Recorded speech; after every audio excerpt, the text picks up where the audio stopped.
جب مسجد اس طرح سے آباد ہو، پھر ایک طرف تو یہ ہوگا، دوسری طرف غیروں کے اسلام میں آنے کا دروازہ بھی کھلے گا۔ اور اگر ہم یہ جو 4 گھنٹے یا 8 گھنٹے ہیں یہ کہاں گزرتے ہیں، اس کی بھی حضرت تفصیل فرما دیا کرتے ہیں کہ بھئی 4 گھنٹے یا 8 گھنٹے جو ہیں یہ یا تو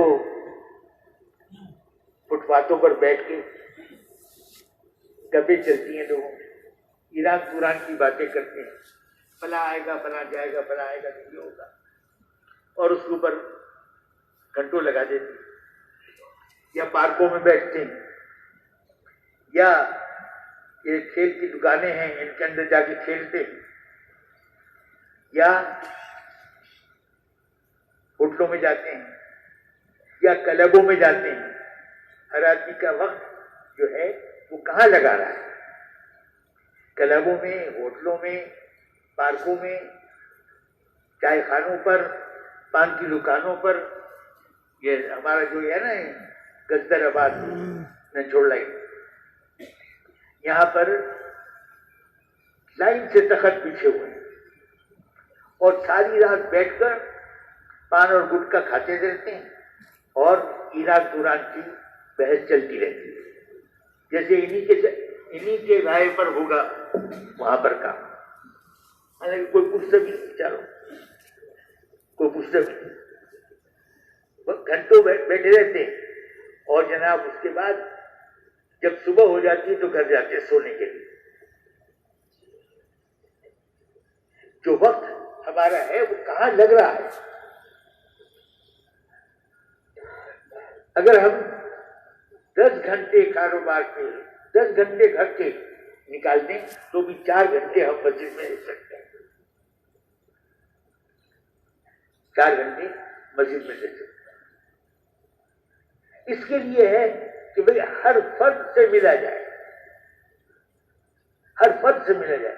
دیکھیں اگر کسی سے بات کریں نا اور وہ غصہ ہو جائے تو مولانا یوسف صاحب رحمۃ اللہ فرماتے تھے اس کا مطلب ہے اس پہ اثر ہو گیا، وہ تو غصہ ہو رہا ہے، وہ تو غصہ ہو رہا ہے، لیکن مطلب یہ ہے کہ اس پہ اثر ہو گیا۔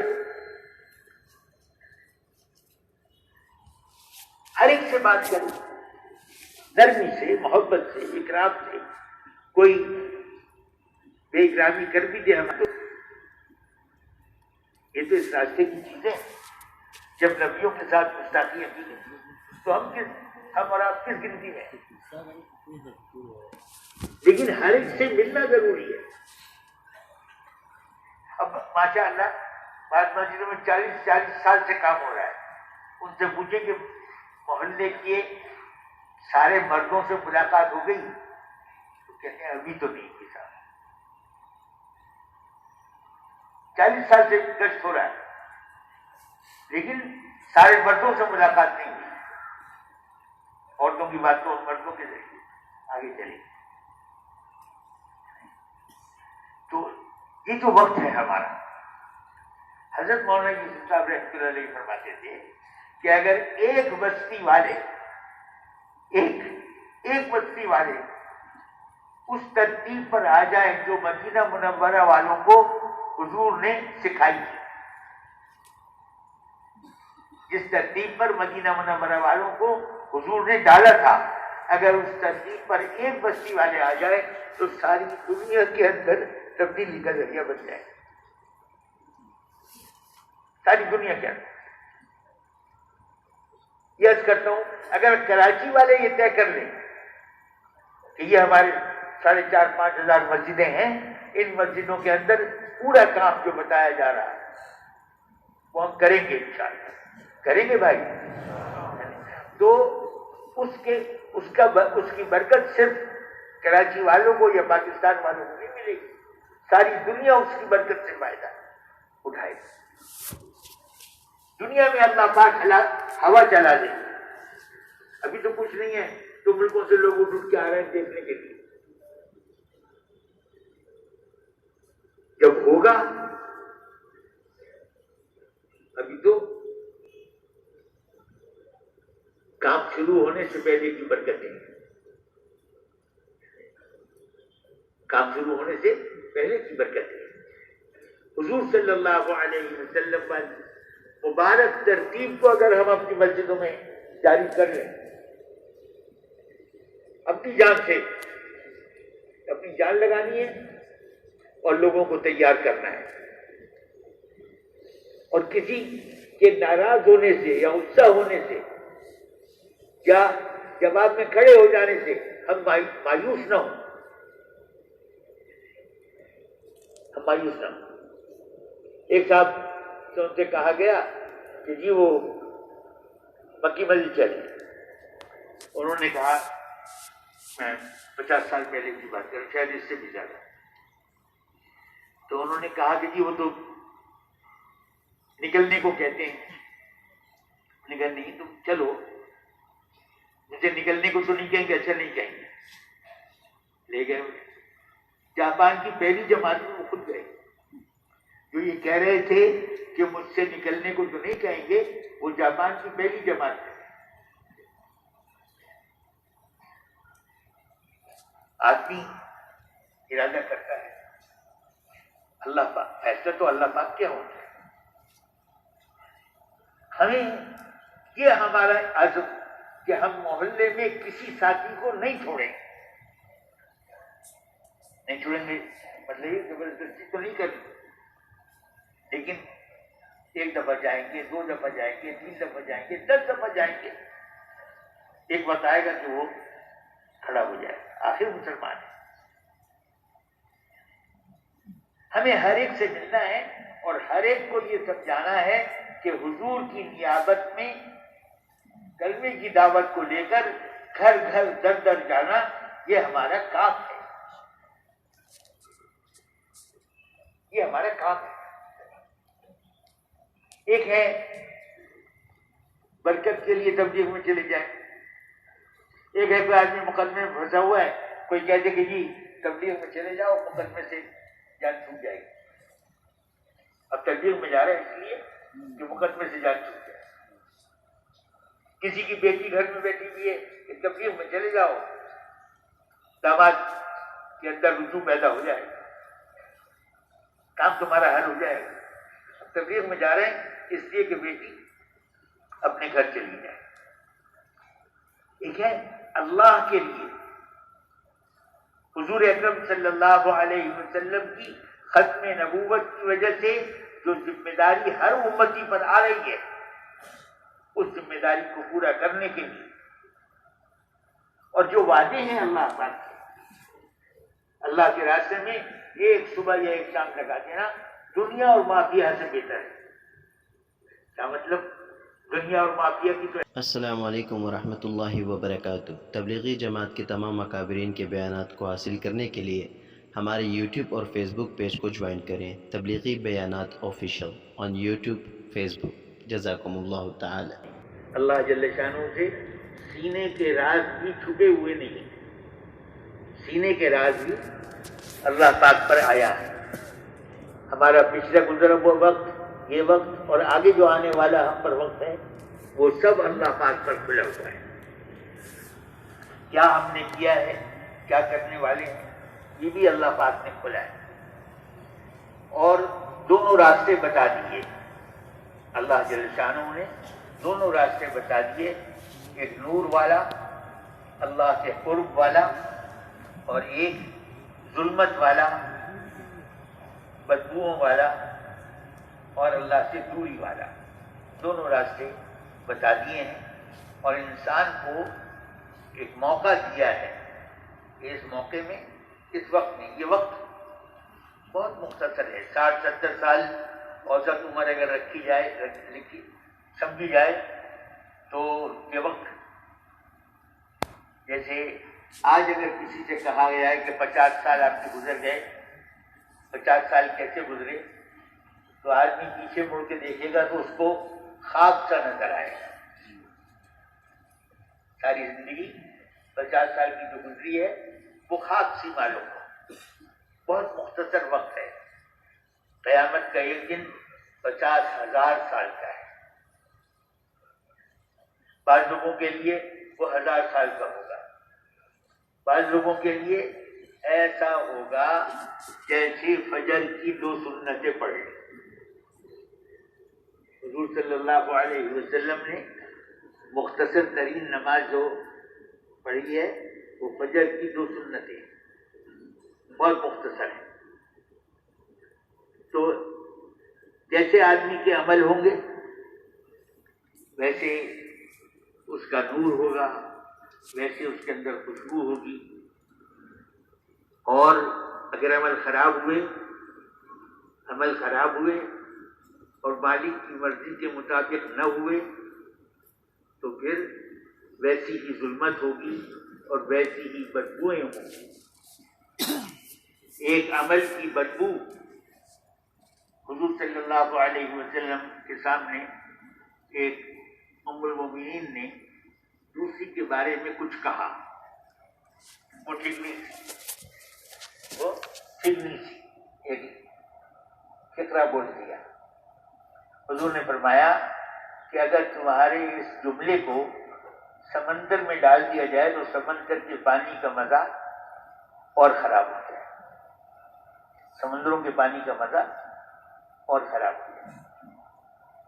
تو عمل کے اوپر، عمل بننے پر نور بنتا ہے، خوشبوئیں بنتی ہیں۔ ایسی خوشبو ساری دنیا کی خوشبوؤں کو اکٹھا کر لیا جائے تو وہ خوشبو اور ہی ہو، خوشبو اور ہی ہو۔ یہ تو خوشبو تھوڑے دنوں کے بعد بدبو میں بدل جاتی ہے، لیکن وہ خوشبو جو عمل سے انسان کی روح میں آتی ہے، انسان کے دل میں آتی ہے، وہ خوشبو بہت زبردست ہوتی ہے۔ عمل کے خراب ہونے پر جو بدبو آتی ہے، ساری دنیا کی نجاستوں کو جمع کر لیا جائے تو اس سے زیادہ بدبو عمل کے خراب ہونے میں ہوتی ہے، عمل کے خراب ہونے میں اس سے زیادہ بدبو ہوتی ہے۔ ہمارے پاس یہ جو تھوڑا سا وقت ہے، ہر انسان کو جو زندگی دی گئی ہے وہ بہت قیمتی ہے، اس وقت کے اعتبار سے نہیں، آئندہ آنے والے وقت کے اعتبار سے، آئندہ آنے والے وقت کے اعتبار سے وہ بہت قیمتی ہے۔ اگر اس میں اللہ جل شانہ کے حکموں کے مطابق آدمی چلے اور اللہ پر یقین کرتا ہوا چلے تو پھر بنے گا، اور ایسا بنے گا کہ ایسا بننا کوئی تصور نہیں کر سکتا، کوئی تصور نہیں کر سکتا۔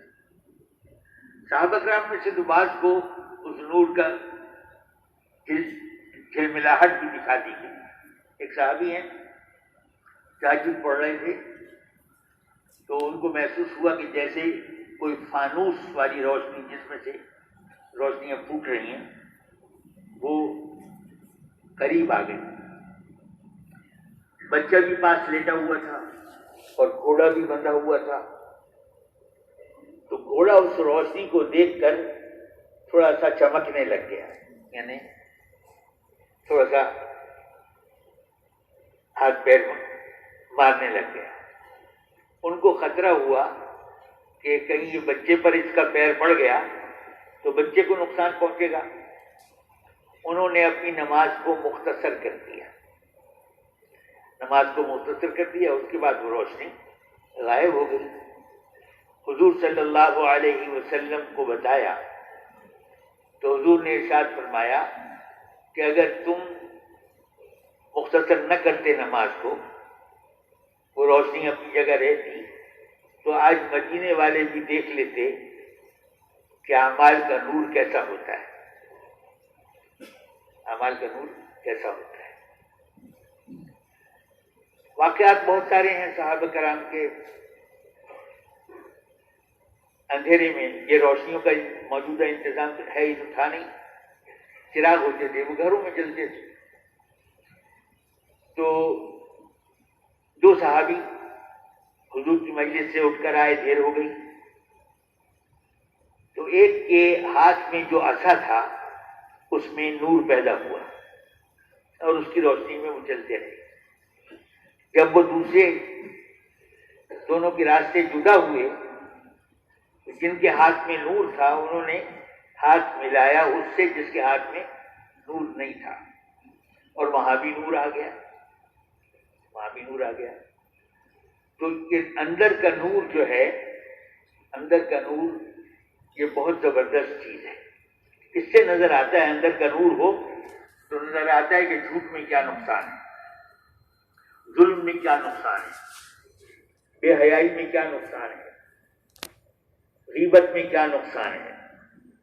اندر میں نور ہو تو نظر آتا ہے، اگر اندر کا نور نہ ہو تو پھر نظر نہیں آتا، پھر نظر نہیں آتا۔ اب دنیا کے اندر یہاں کے کام کاج کے لیے تو یہ روشنیاں ہیں، سورج کی روشنی ہے اور ان سے نکلنے والی روشنیاں ہیں۔ اندر کا نور جو آتا ہے وہ اللہ کی ذات عالی پر یقین کرنے سے آتا ہے، ایمان کا نور، ایمان کا نور۔ اللہ جل شانہ نے مثال دی ہے کہ وہ ایسا ہے جیسے کہ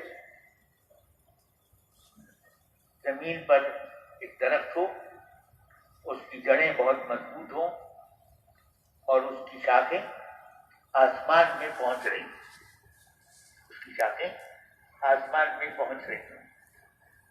وہ پھل دیتا ہے ہر موسم میں۔ ایمان کے نور کی مثال بیان فرمائی، وہ پھل دیتا ہے ہر موسم میں، ایک نور ہے۔ اور نور نہ ہو تو ظلمت، اندھیرا، یہ روشنی ہے تو بھی اندھیرا رہتا ہے۔ روشنی یہاں پر آنکھوں سے چیزیں تو نظر آتی ہیں، لیکن وہ روشنی جس سے عملوں کا فائدہ اور عملوں کا نقصان معلوم ہو، وہ روشنی نہیں ہوتی، وہ روشنی نہیں ہوتی۔ پھر آدمی رات دن لگا رہتا ہے عملوں کو بگاڑنے میں، عملوں کو خراب کرنے میں رات دن لگا رہتا ہے، اور جب زندگی کا آخری کنارہ آتا ہے تو اس کے پاس حسرت اور افسوس کے علاوہ کچھ نہیں ہوتا۔ موقع دیا گیا تھا، موقع سے فائدہ نہیں اٹھایا گیا۔ محترم بھائیوں، بزرگوں اور دوستوں، ایمان کا نور دل میں آنے کے لیے، ایمان کا نور دل میں آنے کے لیے اللہ پاک نے بہت سارے سامان بنائے ہیں۔ ایک اذان کی ہے، ایک اذان ہی ہے، دن میں 5 دفعہ اذان دی جاتی ہے۔ اللہ اکبر، اللہ اکبر، اللہ سب سے بڑے، سب سے بڑے۔ ان کی بڑائی کی مثال اگر یوں لی جائے کہ یہ جو ذرہ ہے نا، ایک دنیا میں ذرہ، ریت کا ذرہ لے لیں گے، یہ جو کھڑکی سے روشنی آتی ہے اس میں ذرات چمکنے لگتے ہیں، ایک ذرہ اس ساری کائنات کے مقابلے میں اس ذرے کی حیثیت کیا ہے؟ زمین، آسمان، اس کے مقابلے میں اس ذرے کی حیثیت کیا ہے؟ اگر کچھ ہو بھی، کہیں گے کچھ بھی حیثیت نہیں، اگر کچھ ہو بھی تو اللہ کے مقابلے میں اس کائنات کی حیثیت ذرے والی بھی نہیں ہے۔ یہ نہیں کہیں گے کہ ذرے والی ہے، ذرے والی بھی نہیں ہے۔ اللہ اکبر، اللہ سب سے بڑے، سب سے بڑے۔ ان کی مخلوق انہوں نے کیسی کیسی بنائی۔ جبرائیل علیہ السلام ہیں، 600 پر ہیں، اور ایک بازو کے ایک پر کو کھولتے ہیں، مشرق کو ڈھانپ لیتے ہیں، اور دوسرے بازو کے دوسرے پر کو کھولتے ہیں، مغرب کو ڈھانپ لیتے ہیں۔ حضور صلی اللہ علیہ وسلم کے پاس اپنی اصلی حیت میں 2 دفعہ آئے ہیں، جبرائیل علیہ السلام 2 دفعہ آئے ہیں، ورنہ عام صحابی کے شکل میں حضور کے پاس حاضر ہوا کرتے تھے۔ تو اللہ اکبر، اللہ بڑے ہیں، باقی سب چھوٹے ہیں۔ ہم تو چیونٹی کو بھی، چیونٹی ذرا بڑی ہو تو کہتے ہیں بہت بڑی چیونٹی ہے، اور جناب اگر بکرا بڑا ہو تو کہتے ہیں بہت بڑا بکرا ہے، بہت بڑا بیل ہے۔ تو بڑے ہر چیز میں بڑا بول دیتے. اللہ بڑے ہیں، ایسے بڑے کہ ان کے علاوہ باقی سب کچھ نہیں، سب کچھ نہیں. اللہ کی بڑائی کو بولنا اور سننا، اللہ سے ہونے کو بولنا اشہد ان لا الہ الا اللہ، اور اللہ کے غیر سے کچھ نہ ہونے کو بولنا اور سننا. ایمان کے نور کے آنے کا راستہ اذان جب قرار دی گئی، نماز کے لیے مشورہ ہو رہا تھا کہ نماز کے لیے لوگوں کو کیسے اطلاع دی جائے. تو کسی نے کہا آگ جلا دی جائے، کسی نے کہا کہ نوبت بجا دی جائے، نقارہ بجا دیا جائے، کسی نے کچھ کہا. حضور صلی اللہ علیہ وسلم نے سن سب کی لی لیکن کسی پر فیصلہ نہیں فرمایا. نقارہ یہ نصارہ کا اعلان کا طریقہ ہے، اور وہ آگ جلانا یہ مجوسیوں کا طریقہ ہے. حضور نے کسی کو قبول نہیں فرمایا. ایک صحابی کو بہت زیادہ بات تو سب سنتے ہیں لیکن کسی کے دل کو زیادہ لگ جاتی ہے. ان کے دل کو لگی ہوئی تھی، آنکھ لگی، تو انہوں نے ایک فرشتے کو دیکھا جو یہ اذان دے رہا تھا. صبح کو خوشی خوشی حضور کی خدمت میں حاضر ہوئے اور عرض کیا کہ میں نے یہ دیکھا ہے. آپ نے فرمایا یہی ٹھیک ہے. حضرت عمر رضی اللہ عنہ کی تشریف لائے، انہوں نے بھی کہا میں نے یہی دیکھا ہے، میں نے یہی دیکھا ہے. تو یہ اذان کے لیے کیا کہا گیا؟ اذان مؤذن کے جب فضائل صحابہ کے سامنے آئے تو صحابہ نے کہا کہ یا رسول اللہ یہ فضیلت تو ہر ایک نہیں حاصل کر سکتا، مؤذن کو ہی ملے گی. فرمایا کہ جو مؤذن کہتا ہے اگر تم اس کے جواب میں وہی کہو تو تمہیں بھی وہی فضیلت مل جائے گی، تمہیں بھی وہی فضیلت مل جائے گی. اور اذان کے بعد دعا بھی ہے. تو ایک ہے اللہ کی بڑائی کو بولنا اور اللہ کی بڑائی کو سننا. جہاں بیان ہو رہا ہو بیٹھ کے توجہ سے سنا جائے، اور جہاں موقع ہو وہاں اللہ کی بڑائی بیان کی جائے. اب باتیں چلتی ہیں کون سا ملک بڑا ہے، کون سا سیاسی آدمی بڑا ہے، کون سی فوج بڑی ہے.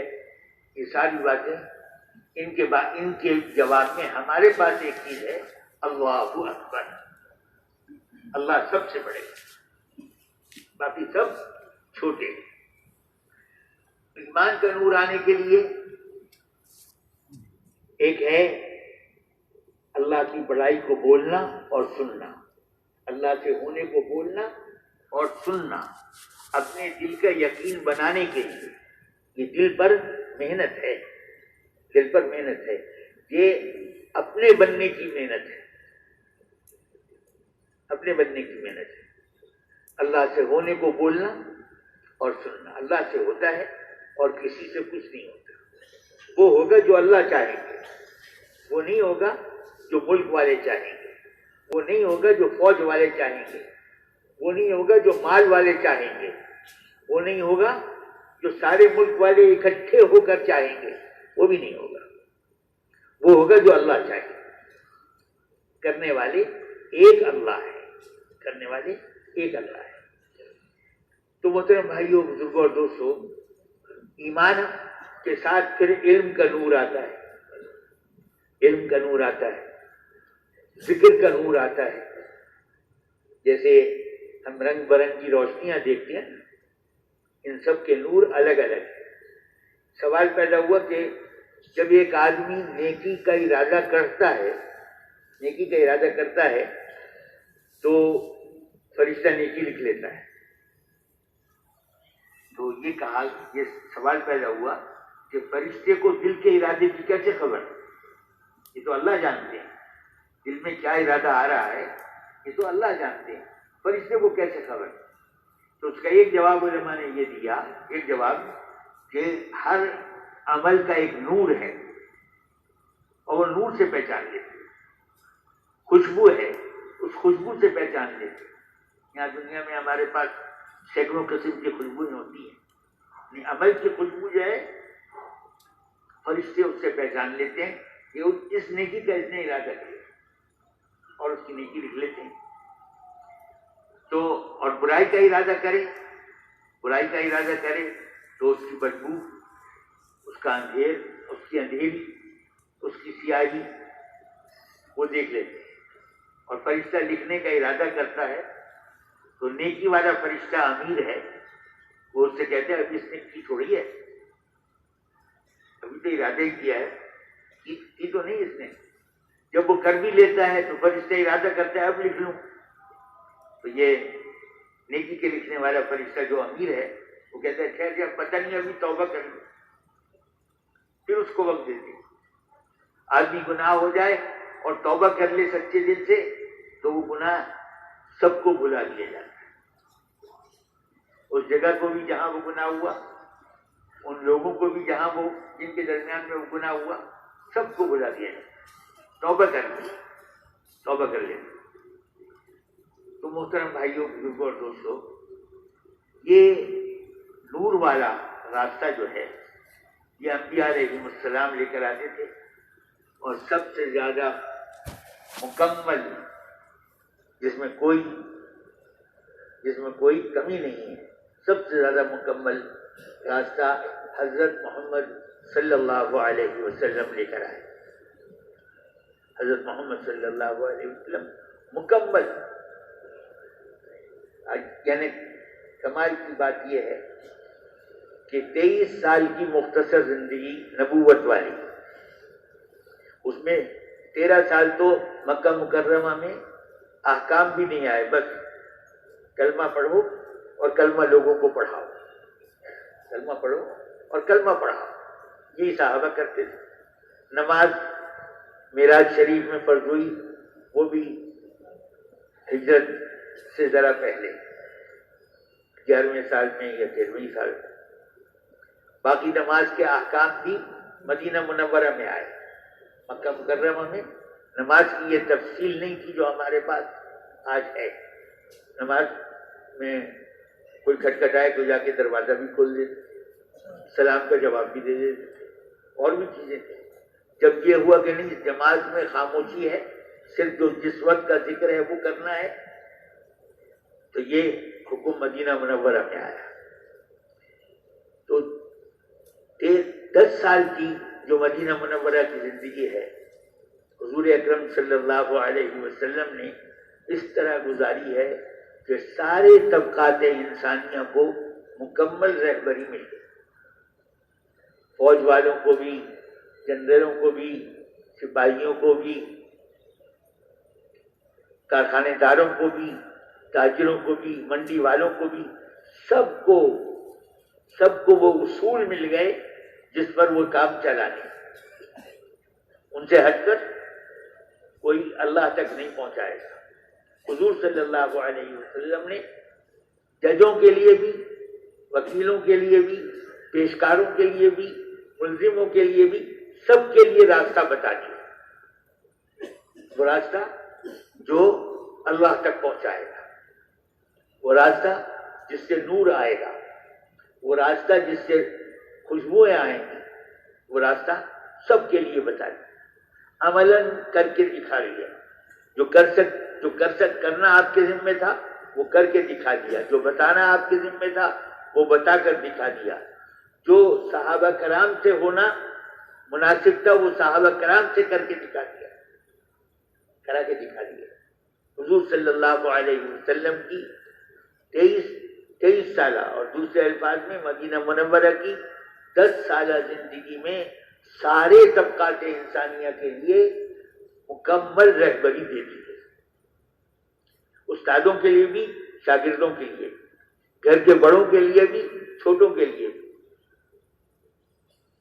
وزیروں کے لیے بھی، چپڑاسیوں کے لیے بھی، سب کے لیے حضور صلی اللہ علیہ وسلم نے مکمل رہبری عنایت فرمائی۔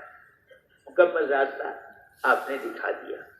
اس راستے کے لیے ایک طرف تو علم ضروری ہے، ایک طرف علم ضروری ہے. حضور نے کیا سکھایا؟ اس کو سیکھنا. اب ہر انسان کے لیے جو کچھ حضور نے سارے طبقات کو سکھایا وہ سیکھنا تو ضروری نہیں ہے، لیکن ایک تاجر کے لیے یہ سیکھنا ضروری ہے کہ حضور نے تجارت کے بارے میں کیا بتایا. وہ چند صفحے ہیں، 10-12 صفحے، جس میں تجارت کے سارے احکام مل جائیں. ملازمت کے لیے کیا ضروری ہے وہ بھی بتا دیا، طبیب کے لیے کیا ضروری ہے وہ بھی بتا دیا، تیماردار کے لیے کیا ضروری ہے وہ بھی بتا دیا. ہر چیز حضور صلی اللہ علیہ وسلم نے صاف صاف بیان فرمائی.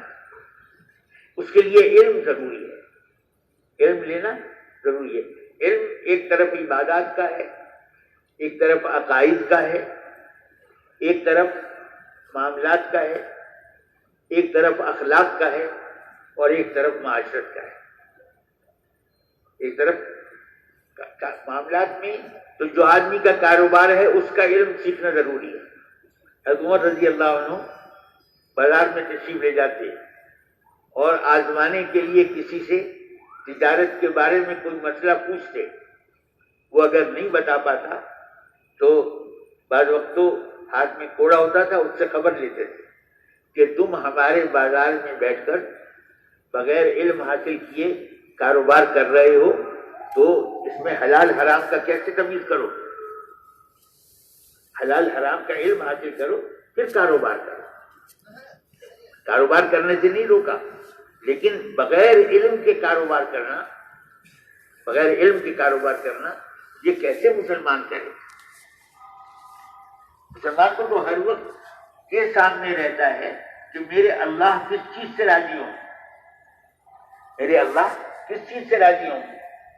کوئی چیز ایسی نہ ہو جائے جس سے اللہ پاک ناراض ہو جائے. اللہ سامنے ہے، اللہ کو راضی کرنا. معاشرت میں ہماری کوئی چیز ایسی نہ ہو جس سے اللہ پاک ناراض ہو. معاشرت میں ہم اپنی زبان والے کی رعایت کرنا، یا اپنی قوم والے کی رعایت کرنا، یا اپنے کنبے والے کی رعایت کرنا، یا اپنے ملک والے کی رعایت کرنا، یہ سب غلط ہے. معاشرت میں یہ دیکھنا ہوگا کہ اللہ کا حکم کیا ہے، اللہ پاک کا حکم کیا ہے. حکم کی رعایت کرنی ہے، اور کسی دوسری چیز کی رعایت کرنی یہ آدمی کو اللہ سے دوری پر لے جائے، اللہ کے قریب نہیں ہو، ظلمت اور بدبو کے راستے پر لے جائے، نور اور خوشبو کے راستے پر نہیں ہو. تو محترم بھائیوں، بزرگوں اور دوستوں، ایک طرف علم سب چیزوں کا، جو کاروبار ہے اس کاروبار کا، کھیتی باڑی ہے، کھیتی باڑی کا علم حاصل کر لے کیا کام ہے، کون سی فصل بیچی جا سکتی ہے، کون سی فصل نہیں بیچی جا سکتی، کس حال میں بیچی جا سکتی ہے، کس حال میں نہیں بیچی جا سکتی. یہ علم حاصل کر لے. اور اس کے ساتھ یعنی کم تولنا، غلط بات کرنا. آج کل کہتے ہیں وہ ہمارے تاجر لوگ جو اب بہت زیادہ سمجھدار ہیں، کہتے ہیں جھوٹ کا کیا ہے، وہ تو گاہک کے ساتھ چلا گیا. ارے بھائی، وہ جھوٹ تمہارے پاس چھوڑ گئے، سودا لے گیا. جھوٹ تمہارا اس کے پاس کیسے چلے جائے گا؟ تمہارا جھوٹ تو تمہارے پاس ہے، سودا کو لے گیا. تو تجارت میں، معاملات میں وعدے کو پورا کرنا، وعدے کو پورا کرنا، ایفائے عہد، یہ بنیادی چیزوں میں جو بات زبان سے نکل گئی، جو کہہ دی زبان سے، اس کا ایفا کرنا. یہ نہیں کہ اس سے ایسے ہو جائیں جیسے کوئی بات کہی نہیں. وعدے کو پورا کرنا. تو یہ ساری چیزیں علم سے آئیں. اللہ کا دھیان، ہم جس چیز کو دیکھتے ہیں وہ ہمارے دھیان میں آ جاتی ہے. ہم نے ہوائی جہاز دیکھا، سفر کیا. اب جب کبھی ہوائی جہاز کا نام آئے گا تو وہ جو جہاز کا نقشہ دیکھا ہے نا، جہاز دیکھا ہے، وہ ذہن میں آ جائے گا. اگر کہیں شیر، تو اگر چڑیا گھر میں جا کے شیر دیکھا ہے تو شیر کہنے سے وہ ذہن میں آ جائے گا. اللہ کہیں تو کیا ذہن میں آئے گا؟ اللہ کہیں تو کیا ذہن میں آئے گا؟ اس کے لیے ہمیں کلمہ دیا گیا، سبحان اللہ. اللہ ہر نقص سے، ہر عیب سے پاک ہے، عاجزی سے پاک ہے. الحمدللہ ساری خوبیاں جو کچھ جہاں کہیں نظر آتا ہے وہ سب اللہ کی ہے. ساری خوبیاں اللہ کی ذات میں. لا الہ الا اللہ، جب وہ ایسا ہے کہ کوئی نقص اس کے اندر ہے نہیں اور ساری خوبیاں اس کے اندر ہیں، تو وہی دل لگانے کے قابل ہے، وہی سر جھکانے کے قابل ہے، وہی عبادت کرنے کے قابل ہے، وہی ہمارا معبود ہے. وہ بہت بڑا ہے. اللہ اکبر. اب آپ دیکھیں نماز کے اندر بھی یہ سارا کلمہ گھومتا ہے. اللہ اکبر کہہ کے نیت باندھیں گے، سبحانک اللہم پڑھیں گے، وبحمدک، اور جناب پھر سورہ فاتحہ پڑھیں گے، پھر قرآن شریف کی کوئی سورت کی آیتیں ملائیں گے، پھر اللہ اکبر کہہ کے رکوع میں جائیں گے، وہاں پر سبحان ربی العظیم کہیں گے، سجدے میں جائیں گے اللہ اکبر کہہ کے تو وہاں پر سبحان ربی الاعلیٰ کہیں. اب سبحان اللہ چل رہا ہے، اللہ اکبر چل رہا ہے، حمد چل رہی ہے، سبحان اللہ، حمد اور لا الہ الا اللہ بھی چل رہا ہے. یہ اللہ کیسے ہیں؟ اللہ کہنے کے ساتھ ہمارے اندر یہ جو اس تیسرا کلمہ ہے، یہ کلمہ تازہ ہو جائے، یہ کلمہ تازہ ہو جائے. سبحان اللہ، الحمدللہ، لا الہ الا اللہ، اللہ اکبر، یہ دھیان آئے گا. اور ایک ہے ہمیں اپنی فکر غالب رہتی ہے. کھانے کا انتظام، پہننے کا انتظام، رہنے کا انتظام، سواری کا انتظام اور شادی کا انتظام.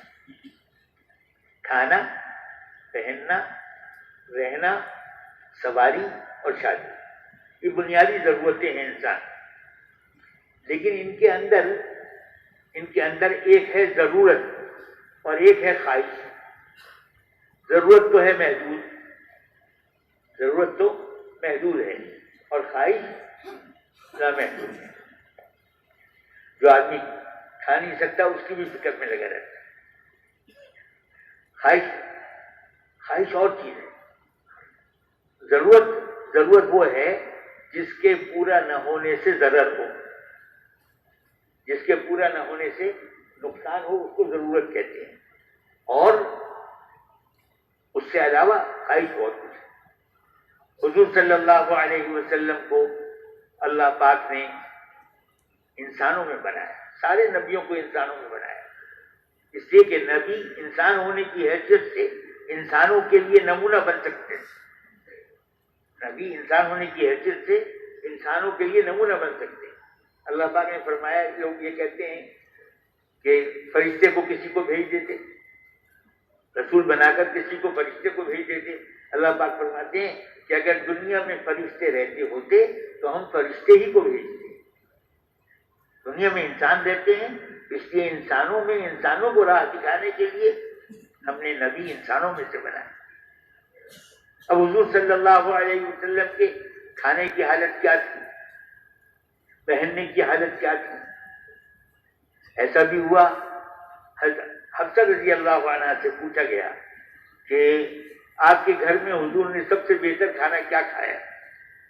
فرمانے لگی کہ بغیر چنے جو کے آٹے کی روٹی تھی جو ہم گرم گرم پکا رہے تھے، اور اس میں گھی کے برتن کی جو نیچے تلچھٹ ہوتی ہے اس میں تھوڑی سی مہک بھی آ جاتی ہے، تھوڑا سا تلسی بھی آ جاتی ہے، کچھ مہک ہوتی ہے، کچھ تلسی ہوتی ہے، اس تلچھٹ کو ہم نے گرم گرم روٹی پہ مل دیا۔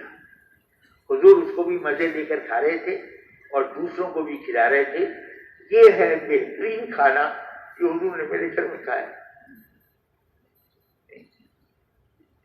یہ بھی بہترین کھانا ہے۔ لباس کیسا تھا؟ 2 یمنی چادریں تھیں جو جمعے کے دن یا کسی وقت کے آنے کے موقع پر پہن لیا کرتے، ریبتن فرما لیا کرتے، 2 یمنی چادریں۔ ایسا بھی ہوا ہے کہ آپ نماز پڑھ کے جلدی سے گھر واپس تشریف لے گئے اور بعد میں یہ بتایا کہ اس لیے جلد واپس گیا تھا کہ تمہاری اماں جان کو نماز پڑھنی تھی، کہ میں نے اپنی چادر کی تو انہوں نے نماز ادا کی۔ لباس کا ایک معیار یہ ہے، ایک معیار یہ ہے کہ ایک صاحب کے بارے میں سنا کہ وہ رمضان میں 4 جوڑے بناتے ہیں اور اگلے رمضان میں نئے بنا لیتے ہیں، وہ 4 جوڑے اللہ کے نام پہ دے دیتے ہیں۔ اور بستر کا پوچھا حضرت حفصہ رضی اللہ عنہ سے، حضور حضرت عمر نے بستر کا پوچھا، بستر کیسا تھا؟ کہ ایک موٹا کپڑا تھا، اس کو جاڑے میں آدھا بچھا لیتے تھے، آدھا اوڑھ لیا کرتے تھے۔ میرے گھر میں آپ کا بستر ایسا تھا، موٹا کپڑا آدھا بچھا لیتے تھے، آدھا اوڑھ لیا کرتے تھے، اور گرمی میں ہم اس کو دوہرا کر کے بچھا دیتے تھے۔ ایک مرتبہ ہم نے 4 طے کر کے اور اس کو ڈبل کر دیا، 4 طے کر کے بچھا دیا۔ حضور نے صبح کو فرمایا کہ رات کو کیا بچھا دیا تھا بستر میں؟ کہ جی وہی بستر تھا، اس کی طے ذرا بڑھا دی تھی۔ تو فرمایا کہ نہیں، اس کو پہلے جیسا ہی کر دو، اس کی نرمی رات کو اٹھنے میں مانے ہوتی ہے، رات کو اٹھنے میں رکاوٹ بنتی ہے اس کی نرمی، اس کو پہلے جیسا ہی کر دو۔ بستر حضور کا ایک ایک چیز حضرت عمر رضی اللہ عنہ حضرت حفصہ کو یاد دلاتے رہے، خود بھی روتے رہے، ان کو بھی رلاتے رہے۔ فرمایا کہ دنیا میں ایسے زندگی گزارو جیسے ایک راہ چلتا مسافر ہوتا ہے، کہیں تھوڑا سا سستانے کے لیے بیٹھ گیا اور پھر اٹھا، چادر جھاڑی اور چل دی۔ ایسے زندگی گزارو، اور واقعی زندگی ہے ہی ایسی۔ جنہوں نے اس کو سمجھ لیا، انہوں نے حقیقت کو سمجھ لیا، انہوں نے حقیقت کو۔ حضور صلی اللہ علیہ وسلم نے ہر چیز میں، آپ تراز گوشت پر یعنی گدھے پر بھی سوار ہوئے، گدھے کی سواری بھی آپ نے کی۔ نکاح آپ کے، اللہ اکبر، جو 12-13 نکاح کی خبر ہے وہ اس وجہ سے ہے کہ جیسے مردوں کو حضور کے پاس رہ کر دین سیکھنے کی اجازت تھی، دین سیکھنے کے لیے حضور کے پاس رہتے تھے، سفر میں جائیں تو سفر میں حضور کے ساتھ ہوتے تھے، اور جب مقام پر رہیں، کوئی چھوٹی جماعت جائے یا بڑی جماعت جائے، حضور کا مقام پہ رہنا اس وقت مناسب ہو، حضور تو جو کچھ اللہ پاک فرماتے تھے وہ کرتے تھے، مقام پر رہتے تھے تو ایک جماعت سیکھتی تھی، ہر وقت سیکھنا چلتا تھا، ہر وقت سیکھنا۔ چنانچہ سفر میں میں عرض کر رہا تھا کہ آپ گدھے پر بھی سوار ہوئے، خچر پہ بھی سوار ہوئے، اونٹ پر بھی سوار ہوئے، کبھی گھوڑے پر بھی سوار ہوئے۔ ایسے ہی حضور صلی اللہ علیہ وسلم کا نکاح یوں فرماتے ہیں علماء کرام کہ جیسے مردوں کو حضور کی خدمت میں رہنے کی اجازت تھی، ایسے اگر عورتوں کو بھی دی جاتی تو پتہ نہیں قیامت تک کتنے فتنے سر اٹھاتے۔ ایک مریم کے نام پر گرجوں میں جو کچھ ہوتا ہے، الامان ننیں ہوتی ہیں، ساری خرافات بھی وہاں جمع ہو جاتی ہیں۔ حضور صلی اللہ علیہ وسلم نے ساری زندگی میں کسی نامحرم کو ہاتھ نہیں لگایا، حضور صلی اللہ علیہ وسلم کے لیے اتنی عورتوں کو جمع کر دیا گیا جو آپ سے سیکھیں اور عورتوں کو سکھائیں. وہ سب ایک عائشہ رضی اللہ عنہا چھوٹی عمر کی تھی، باقی سب مطلقہ تھیں یا بیوہ تھیں، سمجھدار تھیں. قبیلے کے سرداروں کی بیٹیاں اور بہنیں تھیں، قبائل کے سرداروں کی بیٹیاں اور بہنیں تھیں. اور حضور صلی اللہ علیہ وسلم نے شادی میں کیا خرچ کیا؟ شادی میں آپ کا ایک نکاح ایسا بھی ہے کہ آپ نے ولیمے میں آنے والوں کو دودھ کا پیالہ پلا دیا. ایسا بھی ہے فرما دیا کہ بھائی کھانا لے کے آ جاؤ، مل کے بیٹھ کے کھائیں گے، ولیمہ ہو جائے گا. ایک بکری ایک نکاح کے موقع پر ذبح کی گئی اور اس کا آپ نے ولیمہ کھلایا. نکاح ایسا تھا. یہاں تو ساری زندگی وہ مفتی صاحب فرمانے لگے کہ صاحب تھے چنیوٹ کے، ان کے بڑوں سے تعلق تھا. انہوں نے کہا تو میں چلا گیا شادی میں، اب وہاں پر آتش بازی چھوٹ رہی. تو میں نے کہا بھائی یہ پیسے خرچ کرنے کا کون سا طریقہ ہے؟ یہ پیسے خرچ کرنے کا کون سا طریقہ ہے؟ تو وہ صاحب کہنے لگے مفتی صاحب اور ہم کماتے کس لیے ہیں؟ اور ہم کماتے کس لیے؟ شادی ایک ضرورت ہے، اس ضرورت کو پورا کرنے کا حضور نے طریقہ بتایا. فرمایا کہ وہ یعنی مفہوم عرض کر رہا ہوں، وہ شادی بہت اچھی ہے جس میں مسئولیتیں کم ہوں، پھیلایا نہ جائے. تو عرض یہ کرنا ہے کہ حضور صلی اللہ علیہ وسلم کی مبارک زندگی ہر انسان کے لیے مکمل رہبری رکھتی ہے، مکمل رہبری. جو حضور نے کیا ہے وہ ہم نے کرنا ہے، جو حضور نے کیا ہے وہ ہم نے کرنا ہے. علماء سے پوچھ لیں گے جو کام کرنا ہوگا. جو کام ہمارا ایک بار اور ہے، ہم کہتے ہیں کہ جو کام کرنا ہو اس کو حضور کے طریقے پر کریں. جو کام کرنا ہو اللہ کے حکم کی وجہ سے کریں اور اس میں طریقہ حضور والا ہو. ہم کام کر رہے ہیں، اگر نماز کے وقت میں بیٹھ کر ہم دکانداری کر رہے ہیں تو دکانداری چاہے کتنی ہم سچائی کے ساتھ کریں، دیانتداری کے ساتھ کریں، لیکن وہ وقت نہیں ہے، وہ وقت نماز کا ہے. تو ہر وقت میں اللہ کے حکم کو دیکھنا اور حضور صلی اللہ علیہ وسلم کے طریقے کو دیکھنا. محترم بھائیوں، بزرگوں اور دوستوں، آج ساری دنیا میں یہ الگ بات ہے کہ جن کے پاس مال نہیں ہے وہ سمجھتے ہیں مال والے بڑے مزے میں ہیں، جن کے پاس ملک نہیں ہے وہ سمجھتے ہیں ملک والے بڑے مزے کر رہے ہیں، جن کے پاس صنعتیں نہیں ہیں وہ سمجھتے ہیں صنعت کار بڑے مزے کر رہے ہیں. حالانکہ سب اپنی اپنی جگہ مشکلات میں گرفتار ہیں، سب اپنی اپنی جگہ مشکلات میں گرفتار ہیں. راستہ حضور صلی اللہ علیہ وسلم والا سلامتی والا ہے، حفاظت والا ہے، عفت والا ہے، پاکیزگی والا ہے اور سب کے چلنے کے قابل ہے. جج بھی چل سکتا ہے اور پیشکار بھی چل سکتا ہے، ملزم بھی چل سکتا ہے، وکیل بھی چل سکتا ہے. راستہ سب کو بتایا گیا ہے. حضور صلی اللہ علیہ وسلم کا مبارک طریقہ ہر ایک کے لیے دعوت ہے، ہر ایک کے لیے کھلا ہوا ہے. اب محترم بھائیوں، بزرگوں اور دوستوں، وہ طریقے انسانوں کی زندگی میں سے نکل گئے. اس کی وجہ سے ساری انسانیت پریشانیوں کا شکار ہے. جن کے پاس آلات حرب ہیں، جنگ کے آلات ہیں، وہ بھی پریشان ہیں. جن کے پاس نہیں ہے وہ بھی پریشان ہیں. جن کے پاس اموال ہیں وہ بھی پریشان ہیں. ان کی پریشانیاں کوئی ان سے پوچھے. اور جن کے پاس مال نہیں ہے وہ ویسے ہی پریشان. سب پریشانی سب کا شعار بنی ہوئی. اکثریت والے بھی پریشان ہیں, اقلیت والے بھی پریشان ہیں, اور وجہ ایک ہے کہ حضور والی زندگی کو چھوڑا ہوا ہے.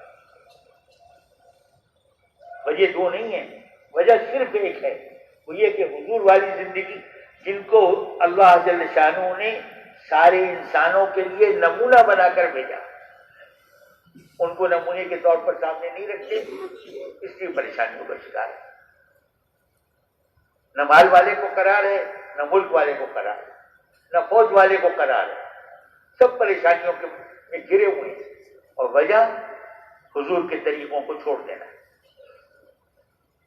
انسانیت کو عافیت مل جائے, انسان عافیت میں آ جائیں, اس کے لیے راستہ یہی ہے کہ سب کو حضور کے طریقے کی طرف بلایا جائے,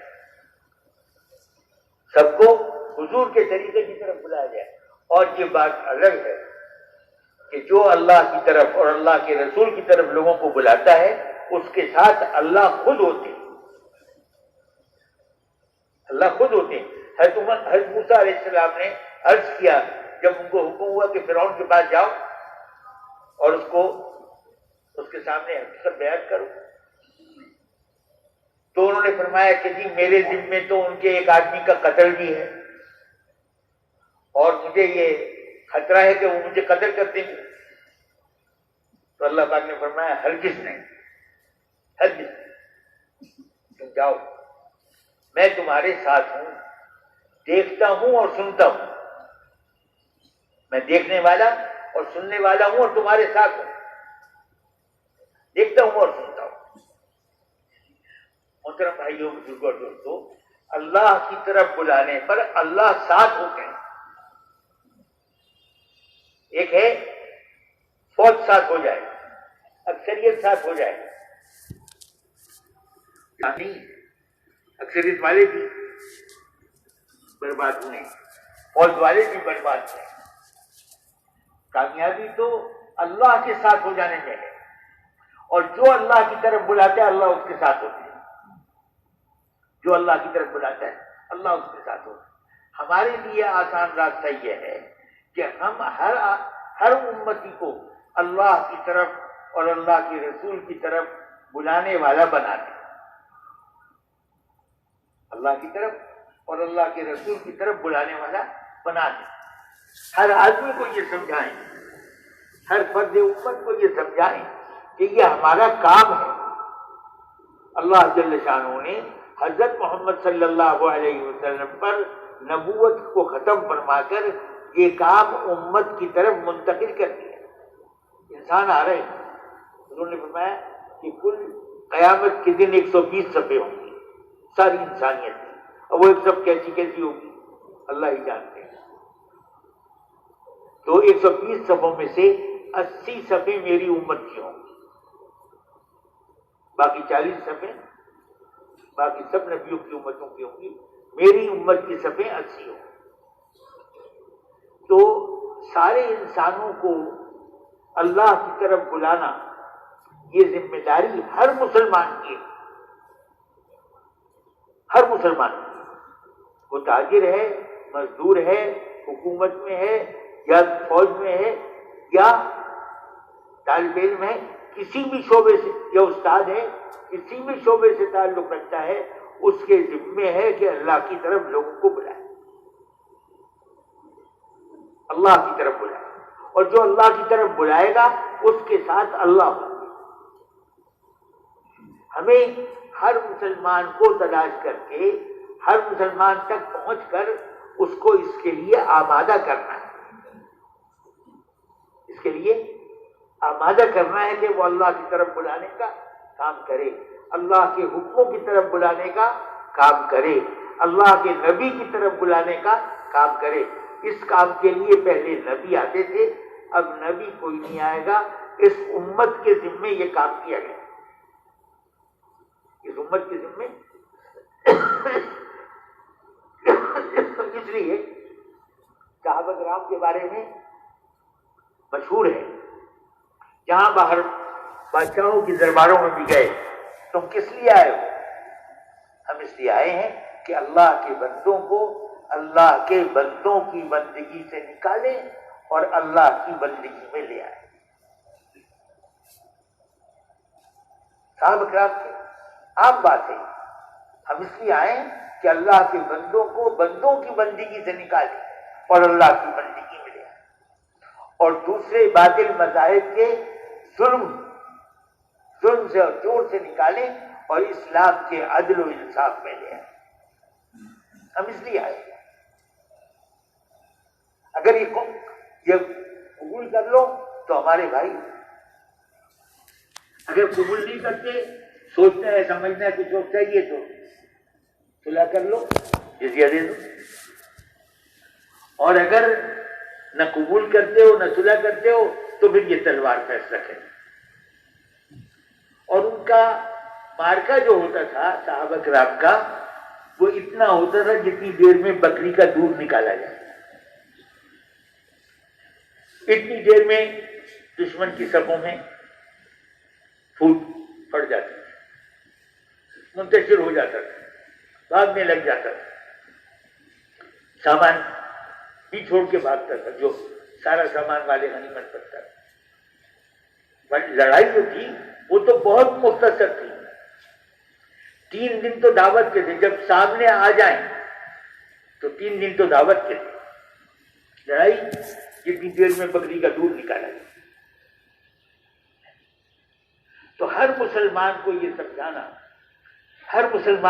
سمجھانا کہ ہم حضرت محمد صلی اللہ علیہ وسلم کی نیابت میں اس امت کو نبیوں والا کام دیا گیا ہے۔ ہمارے ہاں یہ کہا جاتا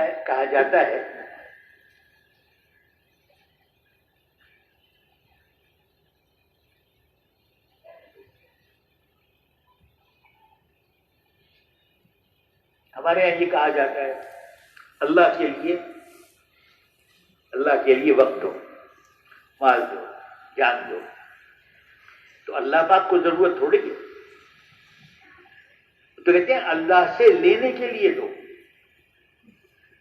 اللہ سے لینے کے لیے دینا ہے، ورنہ اللہ کو کس چیز کی ضرورت ہے؟ سب کچھ انہی کا ہے، ہم بھی اسی کے بندے ہیں، اور جو کچھ جس کے پاس ہے سب اللہ کا ہے، اللہ نے دیا ہے، جب تک چاہیں گے دیتے رہیں گے، جب چاہیں گے لے لیں گے۔ تو اللہ کے لیے کرنا، اس لیے اللہ سے لینے کے لیے کرنا ہے، اللہ سے لینے کے لیے کرنا ہے، اللہ پاک کو ضرورت نہیں ہے ہماری کسی چیز کی، اللہ سے لینے کے لیے تو محترم بھائیوں، بزرگوں اور دوستوں، یہ جان اور مال ہم اللہ کے ہاتھ سودا کر چکے ہیں۔ اللہ پاک فرماتے ہیں کہ ہم نے مومنوں سے ان کی جان و مال کو خرید لیا ہے جنت کے بدلے، جان و مال کو خریدا ہے جنت کے بدلے۔ یہ جان و مال ہمارا ہے نہیں، ویسے بھی اللہ ہی کا ہے، ویسے بھی اللہ ہی کا ہے، اللہ ہی نے دیا ہے، اور اللہ نے پھر کرم فرمایا، اچھا چلو بھائی تمہارا ہی صحیح، تم سودا کر لو اس کا، جنت کے بدلے میں سودا کر، جنت کے بدلے میں سودا کر۔ تو جان و مال اللہ کا ہے، اللہ کے حکم پر لگانا ہے، اللہ پاک کے حکم پر لگانا ہے۔ ہر آدمی میں یہ جذبہ پیدا ہو جائے کہ اللہ کے حکم پر میں جان و مال قربان کرنے والا بن جاؤں۔ ہم اپنی جان اپنی سمجھتے ہیں، اپنی جان کو اپنا سمجھتے ہیں، کب تک ہے اپنی؟ جب اللہ پاک جان نکلوانے کے لیے ملک الموت کو بھیج دیں، پھر اس کے بعد کس کی رہ جاتی؟ ہماری جان ہماری ہے نہیں، ہمیں دھوکہ لگا ہوا ہے، دی اللہ نے ہے، اور پھر اللہ نے خرید بھی لی ہے جنت کے بدلے۔ ہر مسلمان اس کے لیے تیار ہو کہ میں اللہ کے حکم پر اپنا جان و مال لگاؤں گا، ہر مسلمان کو اس کے لیے تیار، مسجد میں آ رہا ہے تو بھی، اور مسجد میں نہیں آ رہا تو بھی اس کو تیار کرنا ہے۔ کوئی نبی نہیں آئے گا زندگی کو صحیح کرانے کے لیے، اب نبی کوئی نہیں آئے گا، یہ کام اس امت کے ذمے کیا گیا، اور فرما دیا کہ جب تک یہ امت کام کرتی رہے گی، اللہ پاک نے بڑھایا چڑھایا فروغ دیا ملکوں کے ملک، جب تک یہ لوگ اپنے اس کام کو سمجھ رہے تھے ملکوں کے ملک اسلام میں داخل ہوئے، ان کی زبانیں ان کی تہذیب سب بدل گئی۔ ہم یہ شمالی افریقہ کے ممالک کو عرب ملک کہتے ہیں، حالانکہ وہ عرب تھوڑی،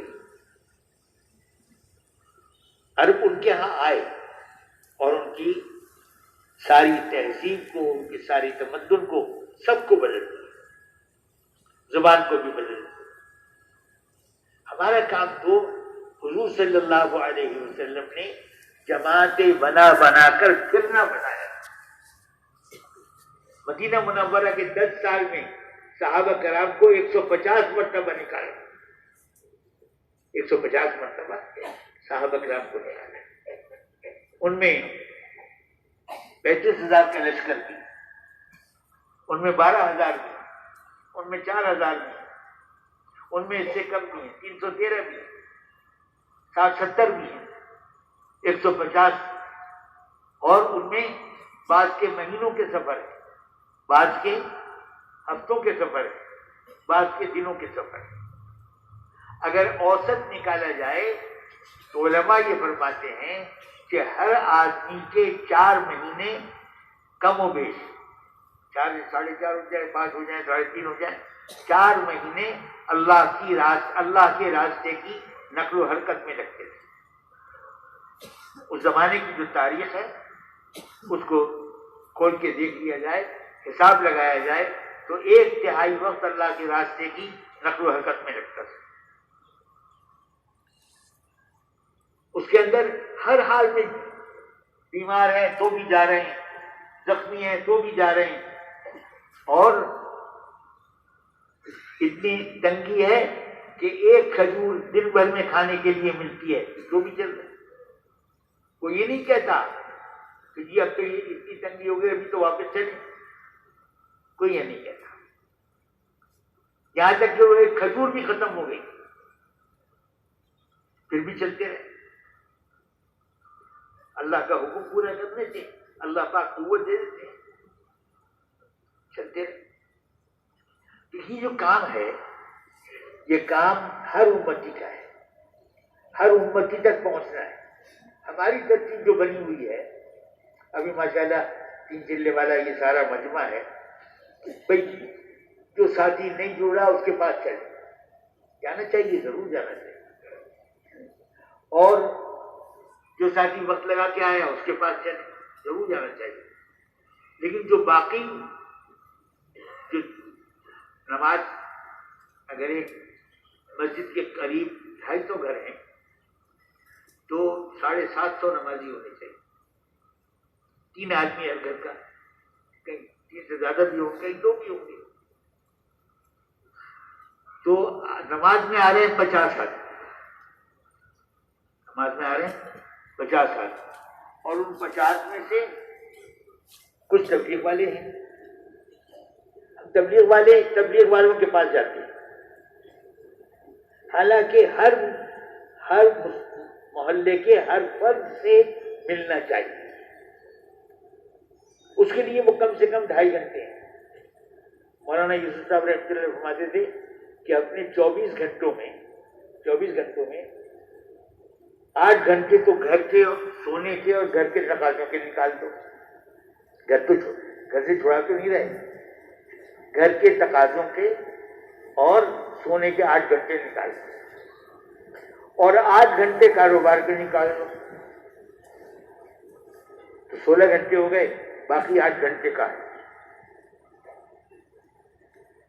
ہمارے کسی حساب نہیں، اگر چلیے صاحب کاروبار کے 8 گھنٹے نہیں 10 گھنٹے بھی لگائیں، سونے کے اور گھر کے 8 گھنٹے نہیں 10 گھنٹے لگا لیں گے تو بھی 4 گھنٹے تو ہیں، یہ ہمارے کہا جاتے ہیں۔ ایک طرف تو مولانا یوسف صاحب رحمۃ اللہ فرماتے تھے کہ اگر تم مسجدوں کو آباد کرو، یہاں تک کہ لوگ اپنے مقدموں کے لیے عدالتوں میں جانا چھوڑ دیں اور تمہارے پاس آ کے فیصلے کرائیں، یہ تو اللہ الگ کی بات کہتے ہیں، کسی کی طرفداری نہیں کرتے، ان سے فیصلہ کرا لو۔ کون 20 سال کورٹوں میں عدالتوں میں جوتیاں بھی گھسے گا، جیب بھی خرچ کرے؟ اس لیے کہ عدالتوں میں تو کہتے ہیں جی جس کی چاندی کی جیب ہو اور لوہے کے جوتے ہوں وہ جائے عدالتوں میں، لوہے کے جوتے اور چاندی کی جیب۔ اور یہاں پر یہ اللہ الگ کی بات کہتے ہیں، ہم اس پہ راضی ہو جائیں گے، نہیں جاتے کورٹ۔ جب مسجد اس طرح سے آباد ہو، پھر ایک طرف تو یہ ہوگا، دوسری طرف غیروں کے اسلام میں آنے کا دروازہ بھی کھلے گا۔ اور اگر ہم یہ جو 4 گھنٹے یا 8 گھنٹے ہیں یہ کہاں گزرتے ہیں، اس کی بھی حضرت تفسیر فرماتے کرتے ہیں کہ بھئی 4 گھنٹے یا 8 گھنٹے جو ہیں یہ یا تو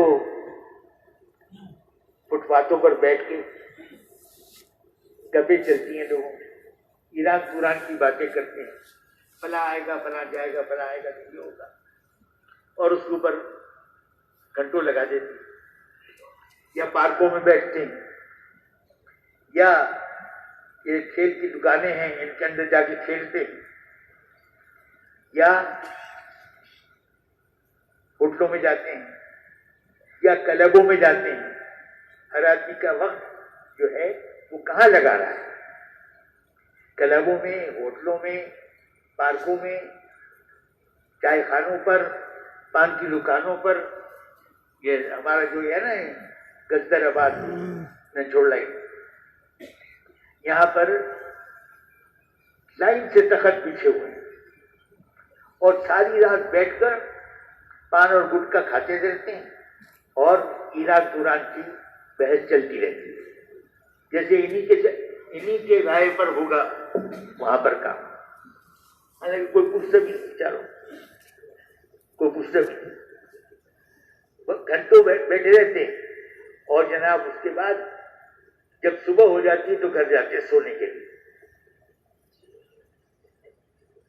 جو وقت ہمارا ہے وہ کہاں لگ رہا ہے؟ اگر ہم 10 گھنٹے کاروبار کے، 10 گھنٹے گھر کے نکال دیں تو بھی 4 گھنٹے ہم مسجد میں رہ سکتے ہیں، 4 گھنٹے مسجد میں رہ سکتے ہیں۔ اس کے لیے ہے کہ بھئی ہر فرد سے ملا جائے، ہر فرد سے ملا جائے۔ دیکھیں اگر کسی سے بات کریں نا اور وہ غصہ ہو جائے تو مولانا یوسف صاحب رحمۃ اللہ فرماتے تھے اس کا مطلب ہے اس پہ اثر ہو گیا، وہ تو غصہ ہو رہا ہے، وہ تو غصے ہو رہا ہے، لیکن مطلب یہ ہے کہ اس پہ اثر ہو گیا۔ ہر ایک سے بات کریں، نرمی سے، محبت سے، اکرام سے۔ کوئی بے اکرامی کر بھی دے ہمیں، یہ تو اس راستے کی چیزیں۔ جب نبیوں کے ساتھ گستاخی کی تو ہم اور آپ کس گنتی میں؟ لیکن ہر ایک سے ملنا ضروری ہے۔ اب ماشاء اللہ بعض مسجدوں میں 40 سال سے کام ہو رہا ہے، ان سے پوچھیں کہ محلے کے سارے مردوں سے ملاقات ہو گئی تو کہتے ہیں ابھی تو نہیں ہوئی صاحب، 40 سال سے گشت ہو رہا ہے لیکن سارے مردوں سے ملاقات نہیں ہوئی۔ عورتوں کی بات تو مردوں کے ذریعے آگے چلے گی۔ تو یہ جو وقت ہے ہمارا، حضرت مولانا یوسف صاحب رحمۃ اللہ علیہ فرماتے تھے کہ اگر ایک بستی والے اس ترتیب پر آ جائیں جو مدینہ منورہ والوں کو حضور نے سکھائی تھی، جس ترتیب پر مدینہ منورہ والوں کو حضور نے ڈالا تھا، اگر اس ترتیب پر ایک بستی والے آ جائیں تو ساری دنیا کے اندر تبدیلی کا ذریعہ بن جائے، ساری دنیا کے اندر۔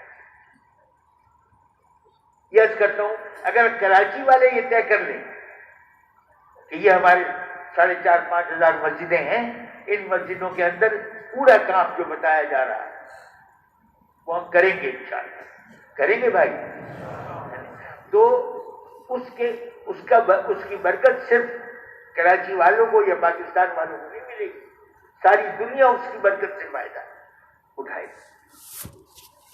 دنیا میں اللہ پاک ہوا چلا دے، ابھی تو کچھ نہیں ہے، تو ملکوں سے لوگ اٹھ کے آ رہے ہیں دیکھنے کے لیے، جب ہوگا، ابھی تو کام شروع ہونے سے پہلے کی برکتیں، کام شروع ہونے سے پہلے کی برکتیں، حضور صلی اللہ علیہ وسلم والی مبارک ترتیب کو اگر ہم اپنی مسجدوں میں جاری کر لیں، اپنی جان سے، اپنی جان لگانی ہے اور لوگوں کو تیار کرنا ہے، اور کسی کے ناراض ہونے سے یا غصہ ہونے سے یا جواب میں کھڑے ہو جانے سے ہم مایوس نہ ہوں، ہم مایوس نہ ہوں۔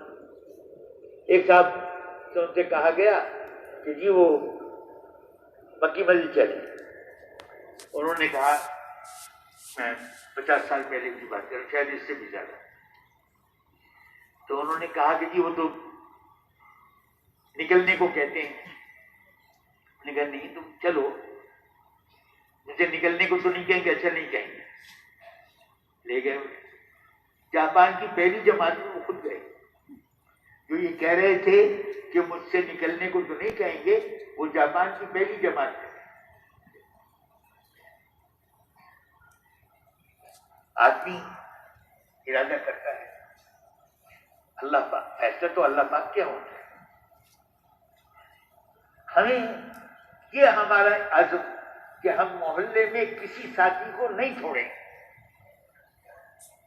مطلب یہ زبردستی تو نہیں کریں، لیکن 1 دفعہ جائیں گے، 2 دفعہ جائیں گے، 3 دفعہ جائیں گے، 10 دفعہ جائیں گے، ایک وقت آئے گا کہ وہ کھڑا ہو جائے گا، آخر مسلمان ہے۔ ہمیں ہر ایک سے ملنا ہے اور ہر ایک کو یہ سمجھانا ہے کہ حضور کی نیابت میں کلمے کی دعوت کو لے کر گھر گھر در در جانا یہ ہمارا کام ہے، یہ ہمارا کام ہے۔ ایک ہے برکت کے لیے تبلیغ میں چلے جائیں، ایک ہے کوئی آدمی مقدمے میں پھنسا ہوا ہے، کوئی کہتے کہ جی تبلیغ میں چلے جاؤ، مقدمے سے جان چھوٹ جائے گی، اب تبلیغ میں جا رہے ہیں اس لیے کہ مقدمے سے جان چھوٹ جائے۔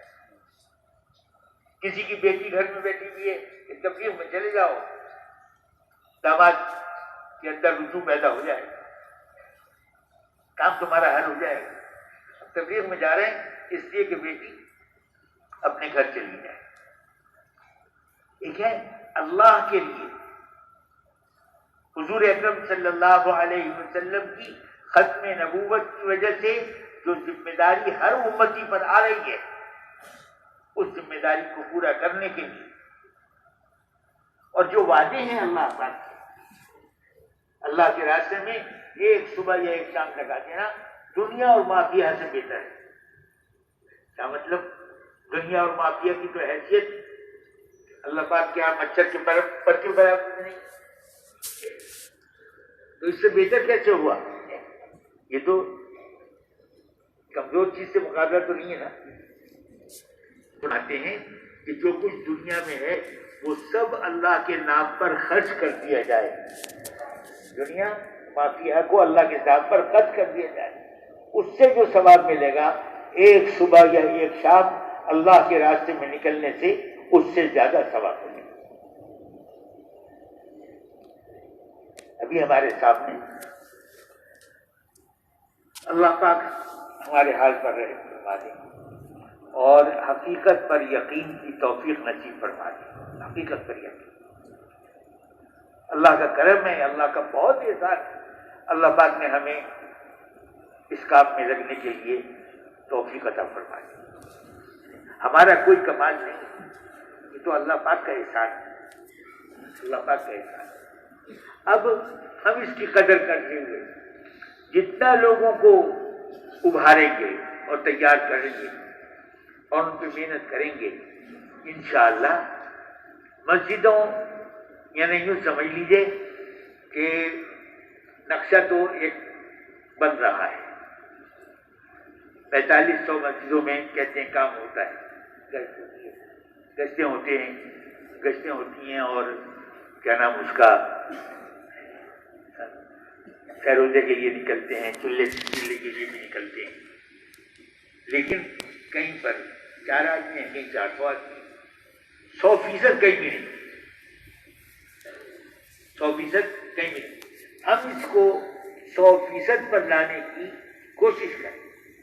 اور اب اجتماع کی بات آ گئی۔ اجتماع ایک عنوان ہے محنت کرنے کا۔ اب سے لے کے اجتماع تک 2 مہینے ہیں صرف۔ آج 27 تاریخ ہے، 27 جنوری سے اجتماع ہے۔ ہم اس 2 مہینے میں اگر کراچی کی جتنی مسجدیں ہیں ان کو صحیح طرح سے آباد کرنا، اگر 4 گھنٹے بھی دیں گے اپنی مسجد کو تو جتنا مجمع ہے ساری مسجدیں آباد ہو جائیں گی۔ ایک ہے بھائی ارادہ کر لیا، ٹھیک ہے، کوئی نکل گیا نہیں نکلا، اللہ پاک کی مرضی۔ ایک ہے جیسے آدمی کو لگی ہوئی ہوتی ہے، اب اولاد بڑی ہو گئی، بچوں کو کام کرانا ہے، ہر وقت کی ایک اندر میں چل رہی ہوتی ہے بات، دکان بڑھانی ہے۔ اس طرح سے ہمیں دل میں ہمارے لگ جائے کہ ہر امتی کو حضور والے کام کے لیے تیار کرنا ہے۔ مسجد میں نہیں آتا تو بھی تیار کرنا ہے۔ آخری بات تو یہی ہوگی کہ بھائی مسجد میں آ کے نماز پڑھ لیا، ایک آدمی کو ساتھ لیتے آیا کرو، لیکن جان اور مال اللہ کی ہے، ہم اللہ کے ہاتھ اس کو بیچ چکے ہیں، سودا کر چکے ہیں جنت کے بدلے میں، اور اللہ پاک یہ بات خود فرما رہے ہیں۔ اللہ نے مومنوں کی جان و مال کو خرید لیا ہے جنت کے بدلے، تو ہمارا نہیں ہے، اللہ کا، اللہ کے حکم پر لگانا ہے۔ یہ بات ہر فرد کو سمجھائی جائے، ہر فرد کو سمجھائی جائے اور اس کے لیے قدم اٹھانے کے لیے تیار کیا جائے۔ ساری دنیا، اللہ کا کرم ہے، احسان ہے، ساری دنیا ابھی میں کوئی 80-90 ملکوں کے لوگ آئے ہوئے تھے اجتماع پر، ہر ایک یہ کہہ رہے تھے کہ ہمارے یہاں جماعتیں بھی، ہر ایک یہ چاہتا تھا کہ ان کے یہاں جماعتیں جائیں۔ ساری دنیا جو راستے اپنے مسئلوں کے حل کے لیے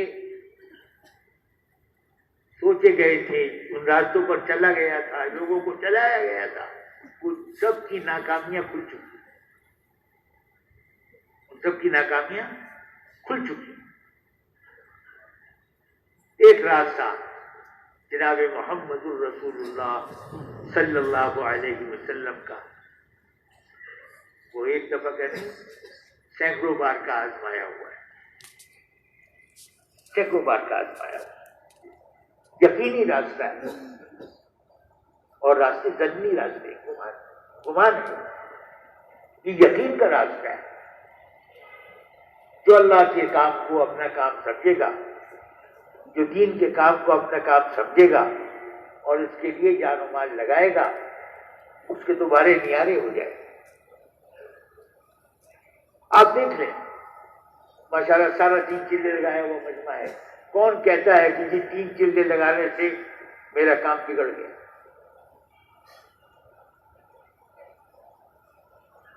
کوئی نہیں کہتا۔ 3 چلے لگائے، اللہ پاک نے پتہ نہیں کتنوں کو بنا دیا، دنیا کے اعتبار سے ہی پتہ ہے، لیکن اگر تھوڑی بہت کمی بیشی بھی آ گئی تو وہ تو اللہ کے حساب میں آئے گی۔ اللہ کے یہاں تو کوئی کمی نہیں ہے. کس کو کب دینا ہے یہ اللہ خوب جانتے ہیں. کس کو کب دینا ہے یہ اللہ خوب جانتے ہیں. اللہ پاک فرماتے ہیں، حدیث شریف کا مفہوم ہے کہ ایک آدمی فقر اور ناداری کی حالت میں ہوتا ہے، اس کو اللہ دینا چاہے بہت کچھ دے سکتے ہیں، لیکن اس کے ایمان کا خطرہ ہے. اس کو اگر مل جائے گا ڈاواڈول ہو جائے گا. اور ایک آدمی خوب مال اور اختیارات کی چمک دمک میں خوب مشغول ہے، اس کو اللہ پاک فقیر کرنا چاہے فقیر کر سکتے ہیں، لیکن خطرہ ہے کہ یہ ایمان سے محروم نہ ہو. اللہ پاک حکیم ہے. ساری مخلوق اللہ نے بنائی ہے اور ہر مخلوق کے لیے روزی کا انتظام کیا ہے. حضرت رضی اللہ عنہ فرماتے ہیں کہ اگر روزی عقل پر موقوف ہوتی تو کم عقل تو بیچارے بھوکے مر جاتے. کم عقل تو، اور یہاں دیکھ لیں کتنے ایسے ہوں گے جن کو انگوٹھا بھی صحیح طریقے سے لگانا نہیں آتا اور ان کے ہاں بیسیوں پڑھے لکھے کام کرتے ہیں. مقدر کیا کہ آگے کوئی چیز نہیں چلتی. مقدر میں جو ہے وہ مل کے رہے گا، ساری دنیا مل کر روک نہیں سکتی، اور جو مقدر میں نہیں ہے وہ نہیں ملے گا، ساری دنیا مل کر دے بھی نہیں سکتی. ہر آدمی اللہ کا فقیر ہے، ہر آدمی. ہر ایک کو اس کے لیے تیار کرنا ہے کہ جان اور مال کو اللہ کے دین کے لیے لگایا جائے. ہر ایک کو تیار کرنا ہے، اور وہ تیار کرنا جو نہیں کہہ رہے. اگر ایسا کہیں اور ایسا کریں تو کیا ہی کہنے کہ یہ سب کچھ چھوڑ کر اس میں لگ جائیں. اچھا یہ آدھا آدھا کر لیں، اچھا جی 1/3 اور 2/3 کر لیں، چلیے جی 1/4 کر لیں. اگر یہ کریں گے تو اللہ کا فضل ہے. اللہ پاک نے آپ سب کو دکھایا ہے، سب 3 چلے والے ہیں، سب کو دکھایا ہے کہ اللہ پاک کی کیسی مدد آتی، اللہ پاک کیسے حفاظت کرواتے. کیا بات ہے کہ بھئی ہم گھر میں رہیں گے تو اللہ حفاظت کریں گے، ہم باہر چلے جائیں گے تو اللہ کیسے حفاظت کریں گے. یہ بھی کوئی بات ہے. ہم اللہ کے راستے میں جائیں گے تو اللہ تو بہت شکور ہیں، بہت قدردان ہیں، بہت قدردان ہیں. ہم کرتے کیا ہے؟ اللہ کا دیا ہوا مال، اللہ کی دی ہوئی زندگی، اس میں سے کچھ حصہ لگاتے ہیں. اب اگر ہم اس وقت اجتماع کو سامنے رکھ کر یہ طے کر لیں کہ جی ہر گھر سے ایک آدمی اللہ کے راستے میں نکالنا، ہر گھر سے ایک آدمی. اب گھر میں کئی آدمی ہیں، ان میں سے ممکن ہے بعض کا ذہن بن جائے، سب کا ذہن بن جائے. اگر نہ بھی بنا تو ہماری کوشش تو اللہ کے یہاں لکھی جائے گی. ہر گھر سے ایک آدمی، ہر گھر سے ایک آدمی اللہ کے راستے میں نکل جائے. 4 مہینے کے لیے نکلے، چلے کے لیے نکل جائے. اگر یہ ترتیب بناتے ہیں تو اجتماع سے پہلے کتنی جماعتیں نکل جائیں گی اور اجتماع پر کتنی جماعتیں نکل جائیں گی. ہم جب اجتماع رائے میں اجتماع کی تاریخ لینے کے لیے کھڑے ہوئے تو ہمارے جو ساتھی جن کو متکلم بنایا گیا تھا مشورے میں، انہوں نے کہا کہ ہم 1000 جماعتیں دیں گے. تو وہ ہنس پڑے وہاں بیٹھے. کراچی والے کہہ رہے 1000 جماعتیں دیں گے.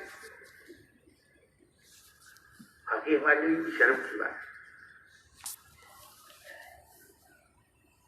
اللہ کے کرم ہے، اللہ پاک نے کیسے کیسے حالات ہمارے ہاں آئے. نئی کراچی کا اجتماع جب طے ہوا تو جناب کسی کا اس علاقے میں جانا بھی جان کو جوکھوں میں ڈال رہا ہے. ادھر اجتماع کیا ہوا اور ادھر اللہ پاک نے اس سارے منظر کو بدل دیا جیسے کچھ ہوا ہی نہیں تھا. اور جناب جماعتیں اللہ کے بدل سے نکلی. لیکن ایک ہے کہ ہم جہاں پہنچنا ہے اس کو سامنے رکھیں اور اس کے لیے کوشش کریں. ہر آدمی کو اللہ کیا سے ملے گا اس کی نیت کے بغیر. حاجی صاحب رحمۃ اللہ علیہ کے یہاں سے چند ہفتے پہلے ان کے پاس حاضری ہوئی تو حاجی صاحب نے ایک بات فرمائی کہ یہ جو اس وقت مولوی جمیل صاحب جماعتوں کو روانگی کی ہدایت دے رہے تھے. ان کے آواز بھی حاجی صاحب کے حجرے میں آ رہی تھی. حاجی صاحب نے کہا کہ جو دروازے پر ایک بڑے میاں کھڑے ہوئے ہیں ڈنڈا ہاتھ میں لے کر پہرے کے لیے ہر آدمی نہ آ جائے اندر. ڈنڈا ہاتھ میں لے کے جو بڑے میاں کھڑے ہوئے ہیں اور یہ مولوی جمیل صاحب ممبر پہ بیٹھ کے بیان کر رہے ہیں. جتنا مولوی جمیل صاحب کو مل رہا ہے جتنا مولوی جمیل صاحب کو مل رہا ہے اتنا ہی یہ ڈنڈا ہاتھ میں لے کر پہرا دینے والے کو مل رہا ہے.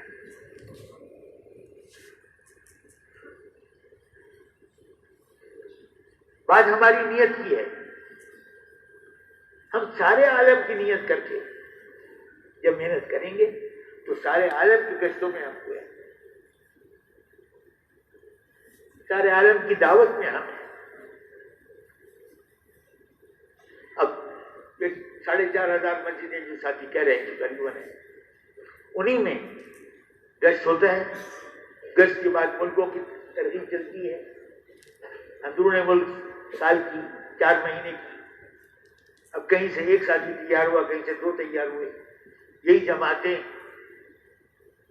اللہ کے فضل سے ملکوں کی 52 کی ملکوں کی بات ہر گشت میں چل رہی سامنے نظر نہیں آتا. مولانا محمد احمد صاحب رحمۃ اللہ علیہ فرمایا کرتے تھے کہ ڈنڈی کوتل سے لے کے گوادر تک حال یہ ہے کہ بعض مسجدوں میں جماعتوں کو ٹھہرنے بھی نہیں دیتے, مسجدوں کو دھلواتے بھی ہیں. جماعت چلی جائے تو مسجدوں کو کہتے جی پاک کرو, دھلواتے بھی ہیں. لیکن ہر سال اللہ کے فضل سے مجمع بڑھ رہا ہے. ایک اجتماع ہوتا تھا, پھر 2 کرتی ہے, پھر 4 کرتی ہے. اجتماع مجمع ہوتا ہے.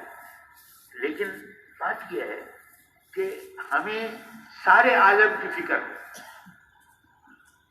کہیں بھی کوئی نافرمانی اللہ کی ہو رہی ہے, ہمیں اس کی فکر ہو کہ اس نافرمانی کو کیسے ختم کیا جائے اور ان کو فرما برداری پر کیسے لائے. ہم میں سے ہر ساتھی اگر یہ فکر کرے گا تو انشاءاللہ وہ سارے عالم کے کام میں شریک ہوگا. سارے عالم کے کام میں شریک. اور یہ ضروری نہیں کہ ہم ساری دنیا میں پہنچ جائیں. ہم نے یہاں سے جماعت نکالی, کوئٹے چلی.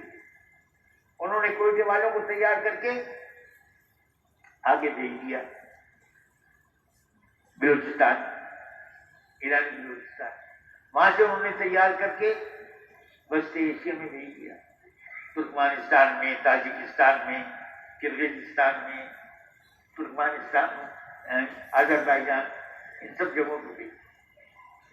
وہاں سے ان لوگوں نے تیار کر کے ان کو یورپ میں بھیج دیا, ترکی میں بھیج دیا. وہاں سے ان کو تیار کر کے انہوں نے امریکہ میں بھیج دیا.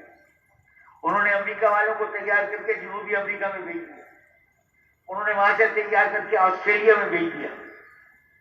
جو جماعت یہاں سے کوئٹے گئی اس کے اوپر یہ ساری نقل و حرکت جو ہوئی, جس نے یہاں سے جماعت نکالی اس کے حساب میں وہ سارا کچھ آ گیا.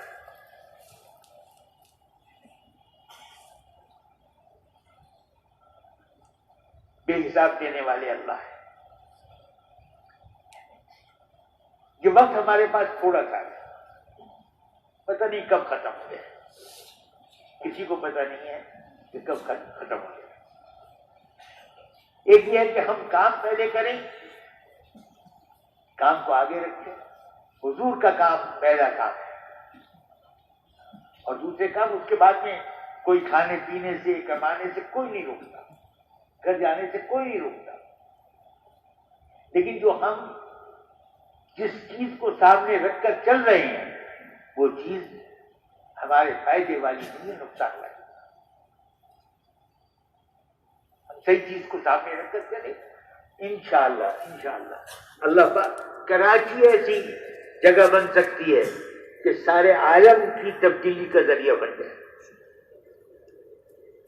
کراچی ایسی جگہ بن سکتی ہے سارے عالم کے اندر تبدیلی کا ذریعہ بن جائے۔ ہر مسجد کے کام کو سارے عالم کی فکر کی بنیاد پر اٹھایا جائے، ہر مسجد کے ہر آدمی پر اس لیے محنت کی جائے کہ یہ حضور صلی اللہ علیہ وسلم کا امتی ہے، حضور کے دین کے لیے جان و مال لگانا اس کے ذمہ بھی ہے، اس کو تیار کرنا، اس کو تیار کرنا۔ تو اب محترم بھائیوں، بزرگوں اور دوستوں، کیا خیال ہے ہر گھر سے ایک آدمی کو نکالنے کی نیت کر لی؟ اس کے لیے کیا کرنا ہوگا؟ اس کے لیے کیا کرنا ہوگا؟ ہاں جی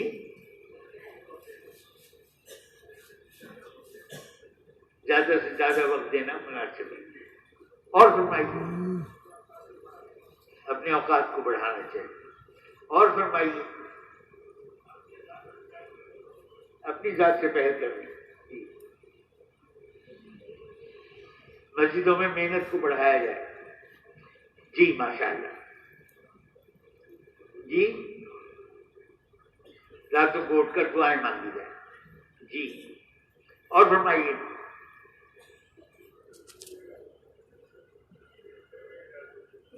مسجدوں میں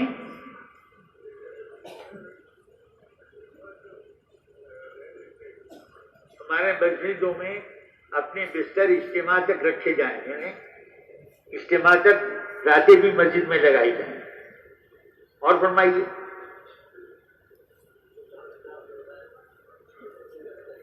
جی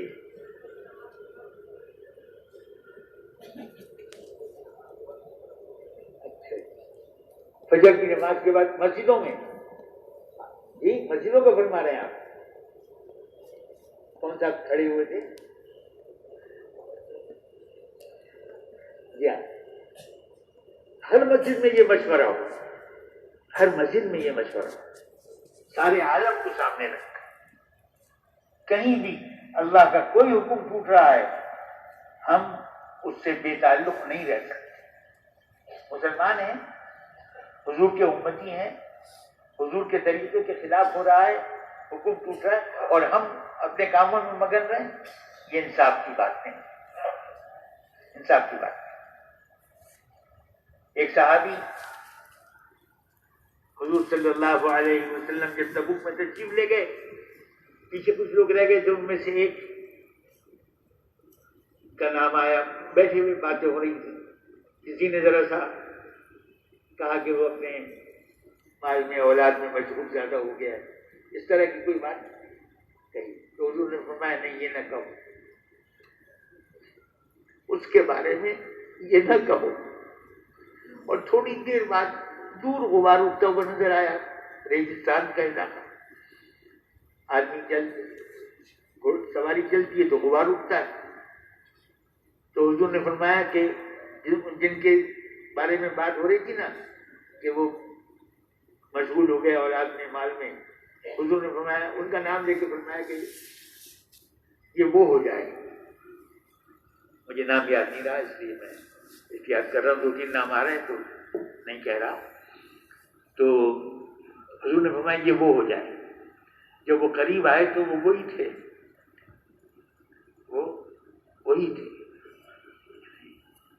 محترم بھائیوں، بزرگوں اور دوستوں، اگر ہماری جان اور ہمارا مال جو اللہ نے ہمیں کیا ہے وہ اللہ کے دین کے لیے نہ لگے تو اس سے بہتر مصرف کوئی اور ہے؟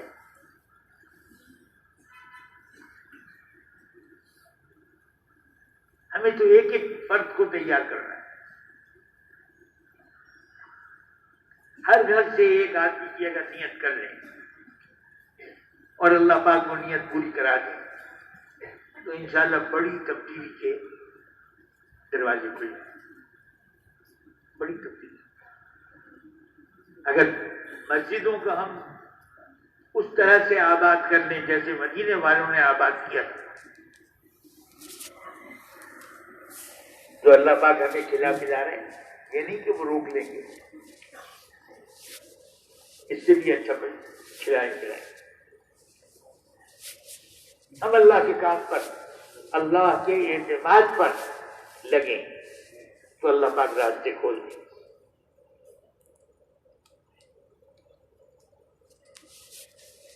مولانا یوسف صاحب رحمۃ اللہ علیہ فرمانے لگے لوگ کہتے ہیں قیامت آ رہی، قیامت آ رہی ہے.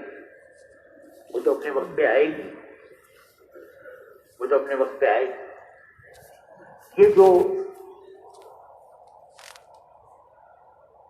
ہر امتی کے اندر ساری امت کا درد پیدا ہونا ہے،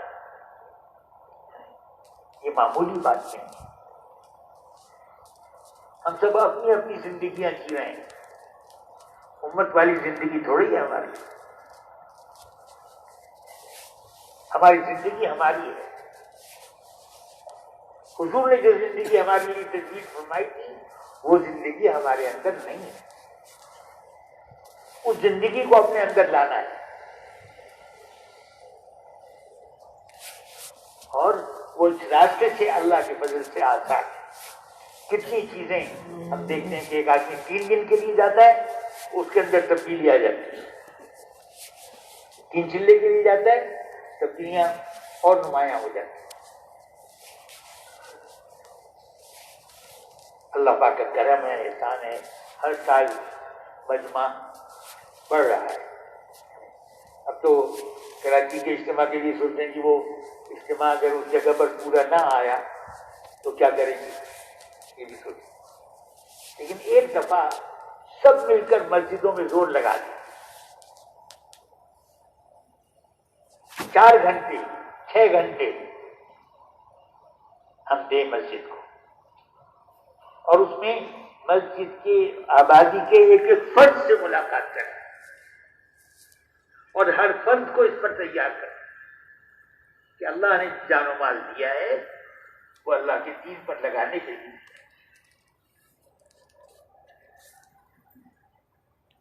اللہ پاک ہم نے سودا کر چکے ہیں جنت کے بدلے. ایک ایک فرد کے اوپر محنت کی جائے اور اس وقت اگر ہم یہ نیت کر لیں کہ ہر گھر سے ایک آدمی نکالیں گے، ہر گھر سے ایک آدمی نکالیں گے. یہ نیت تو سب نے کر لی نا. اب اس کے لیے ترتیب بنا لیں.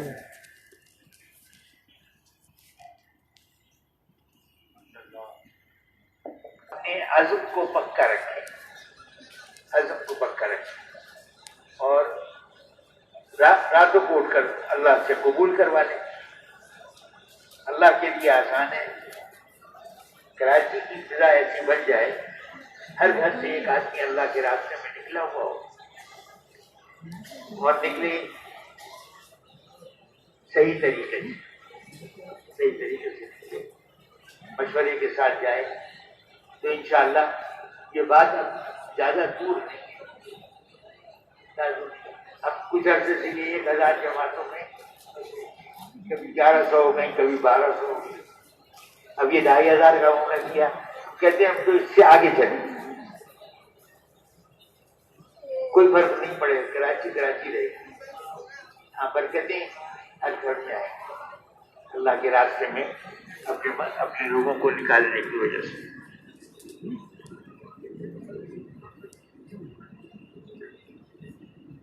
سلطان آباد ہجرت کالونی عثمان مسجد 3 جماعت ماشاء اللہ. نیت ہر گھر سے ایک آدمی کی کرے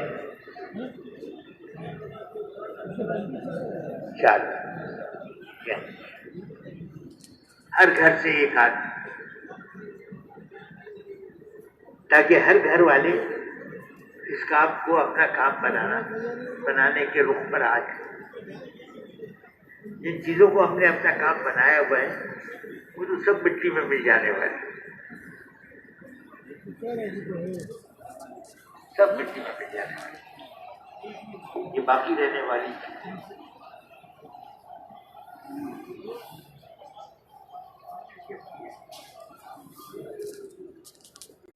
اللہ جل شانہ سے سینے کے راز بھی چھپے ہوئے نہیں، سینے کے راز بھی اللہ پاک پر آیا ہے. ہمارا پچھلا گزرا ہوا وقت، یہ وقت اور آگے جو آنے والا ہم پر وقت ہے وہ سب اللہ پاک پر کھلا ہوا ہے. کیا ہم نے کیا ہے، کیا کرنے والے ہیں،